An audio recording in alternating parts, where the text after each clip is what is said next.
कोविड-19 नहीं केंद्र सरकार को प्रेस मीट को वर्तमान आसंदो सीधा सड़क नहीं जाऊँ जो लॉकडाउन की वजह से फंसे हुए हैं, जैसे स्टूडेंट्स, माइग्रेंट लेबर, टूरिस्ट और पिलग्रिम्स। इसके लिए संबंधित राज्य सरकारें एवं रेलवे बोर्ड उचित व्यवस्था करेंगे और सभी हेल्थ प्रोटोकॉल्स का अनुपालन सुनिश्चित करेंगे। आज मैं आप लोगों के साथ थोड़ा अपने जो हमारे केंद्रीय सशस्त्र पुलिस बल हैं, उनका जो योगदान दिया जा रहा है कोविड-19 की लड़ाई में, उसके बारे में कुछ जानकारी आपके साथ शेयर करना चाहती हूँ। हमारे जो केंद्रीय सशस्त्र पुलिस बल है, जैसे Assam rifles, border security force, central reserve police force, central industrial security force, Indo Tibetan border police, national security guard, सशस्त्र सीमा बल और हमारी NDRF, national disaster response force, ये सभी कोरोना की इस लड़ाई में विशेष योगदान दे रहे हैं और अपने संसाधनों और मैन पावर से लोगों को हर यथासंभव मदद पहुंचाने में 24 घंटे हर 7 दिन लगे हुए हैं। देश के कई भागों में ये बल हॉटस्पॉट एरियाज में लॉकडाउन के अनुपालन के लिए स्थानीय प्रशासन की सहायता कर रहे हैं।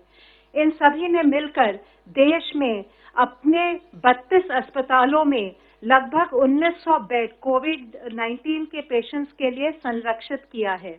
इसके अतिरिक्त इन बलों ने कई क्वारंटाइन सेंटर भी स्थापित किए हैं और जरूरतमंद लोगों के लिए खाद्य सामग्री, सूखा राशन, सैनिटाइजर्स, मास्क इत्यादि का वितरण भी कर रहे हैं।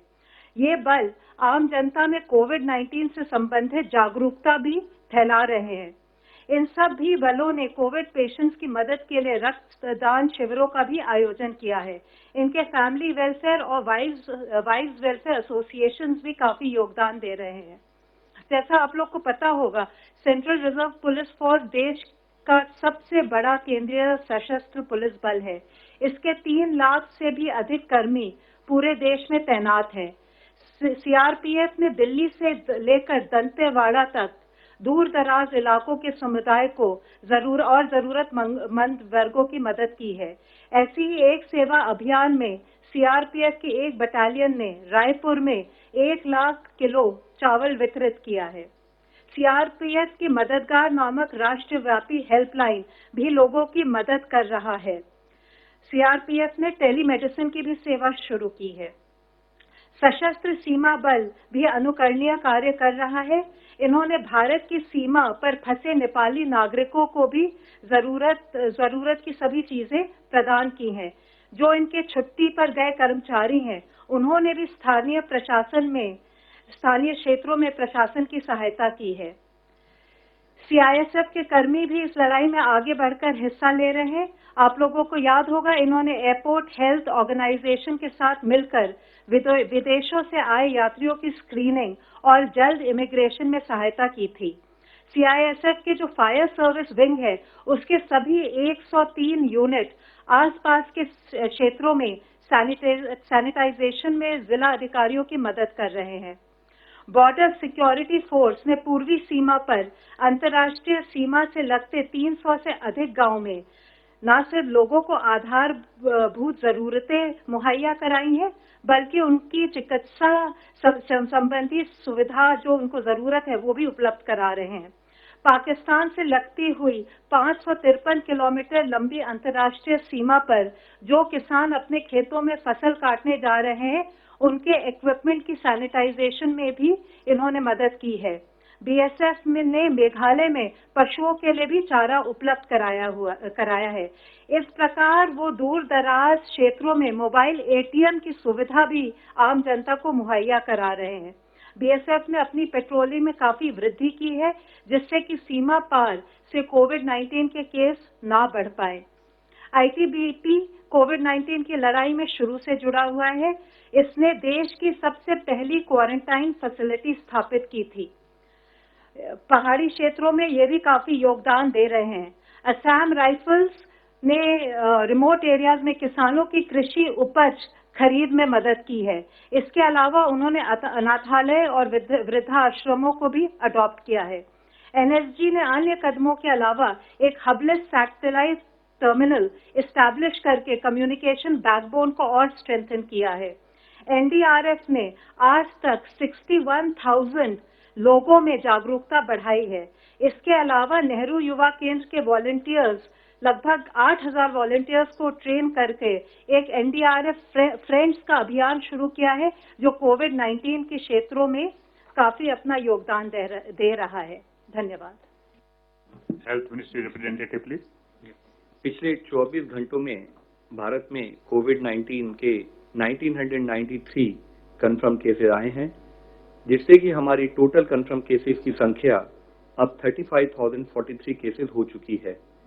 इनमें से 25,007 cases presently active medical supervision में हैं। अगर हम पिछले 24 घंटे में देखें तो 564 पेशेंट्स क्योर हो चुके हैं, जिससे कि हमारी total tally of recovered cases बढ़कर अब 8,888 हो चुकी है। इस तरीके से हम देखते हैं तो हम पाते हैं कि हमारा रिकवरी रेट निरंतर बढ़ते हुए अब 25.37% हो चुका है। जैसे कि आप सभी को पता है कि देश के विभिन्न जिलों को रेड, ऑरेंज और ग्रीन जोन में बांटा गया है। राज्य और जिला प्रशासन द्वारा कंसंट्रेटेड एफर्ट्स करते हुए यह इंश्योर करना है कि जिन भी जिलों में केस आए हैं, यानी कि रेड या ऑरेंज डिस्ट्रिक्ट्स, वहां पर इफेक्टिव और स्ट्रिंजेंट कंटेन मेजर्स के थ्रू चेन ऑफ ट्रांसमिशन को ब्रेक किया जाए। Mapping of cases and contacts, यानी कि जितने भी केसेस आए हैं उनको और उनके कॉन्टैक्ट्स को मैप किया जाए। वह केसेस और उनके कॉन्टैक्ट, उनका ज्योग्राफिकल डिस्पर्शन क्या है, उसको एनालाइज किया जाए। उसके साथ ही एक वेल डिफाइंड पैरामीटर जिसमें कि सारे रूल्स को प्रॉपर्ली और तरीके से इन्फोर्स किया जा सकता है, उन क्राइटेरिया को कंसिडरेशन में लेते हुए जहां पर भी ये केसेस आए हैं वहां पर एक कंटेनमेंट जोन डिलिनेट किया जाना चाहिए। अर्बन एरियाज में जैसे कि कोई रेजिडेंशियल कॉलोनी हो सकती है, कोई मोहल्ला हो सकता है, कोई म्युनिसिपल वार्ड या कोई पुलिस स्टेशन एरिया या कोई म्युनिसिपल जोन और पूरा टाउन, डिपेंडिंग ऑन की केसेस का स्प्रेड आउट कैसा है। इसी तरीके से रूरल एरियाज में कोई विलेज या क्लस्टर ऑफ विलेज और पुलिस स्टेशन या कोई ग्राम पंचायत या ब्लॉक, इस टाइप के एरियाज को depending on the above parameters हमें कंटेनमेंट जोन को डिलिनेट करना है। इसके साथ ही इन एरियाज में एक बफर जोन भी डिक्लेयर करनी चाहिए अराउंड द कंटेनमेंट जोन, और कंटेनमेंट जोन में except for essential services and activities, सारी एक्टिविटीज पर प्रोहिबिशन रहे।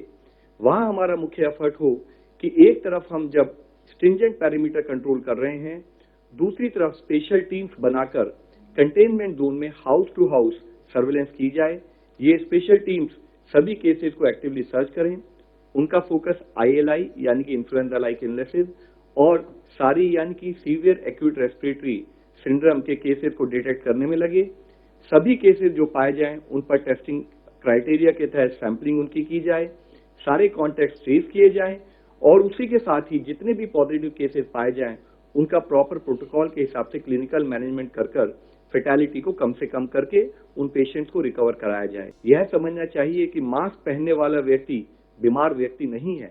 मास्क पहनने वाला व्यक्ति वह व्यक्ति है जो अपने समाज के बारे में अपनी रेस्पॉन्सिबिलिटी को समझता है और विचारशील है। अपनी सुरक्षा के लिए सभी से रिक्वेस्ट करेंगे कि corona tracker application Aarogya Setu download की जाए। इस लड़ाई में पूरा दुनिया जुड़ी हुई है। उस समय पर अगर इंडिया को सक्सेसफुल होकर इससे निकलना है तो जरूरत है कि हम सिंपल एक्शंस जो कि हमें सपोर्ट कर सकते हैं, जैसे कि hand hygiene, respiratory hygiene, environmental hygiene और फिजिकल डिस्टेंसिंग का पालन करें। हम सबसे रिक्वेस्ट करते हैं कि kindly help us to help you. धन्यवाद। धन्यवाद। फ्रेंड्स, जैसे आपको मालूम है कि सरकार ने 11 एम्पावर्ड ग्रुप्स गठित किए हैं।